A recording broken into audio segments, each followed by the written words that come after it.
মহাভারতের যুদ্ধ শেষ হয়েছে ৫,০০০ বছর আগে।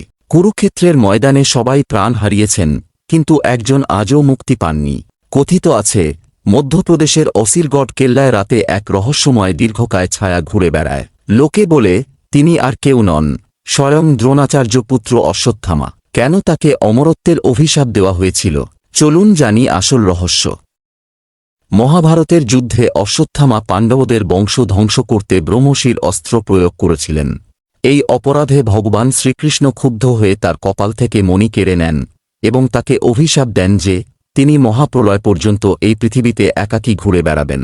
তার শরীরের ক্ষত কোনোদিন শুকোবে না এবং তিনি মৃত্যুর জন্য হাহাকার করবেন, কিন্তু মৃত্যু তাকে গ্রহণ করবে না।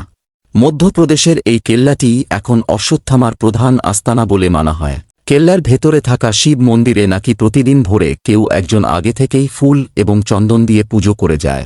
স্থানীয় বাসিন্দারা দাবি করেন তারা অনেক সময় অন্ধকার রাতে ৭ থেকে ৮ ফুট লম্বা একজন মানুষকে রক্তাক্ত অবস্থায় হাঁটতে দেখেছেন। আপনি কি বিশ্বাস করেন অশ্বত্থামা আজও আমাদের মাঝে আছেন?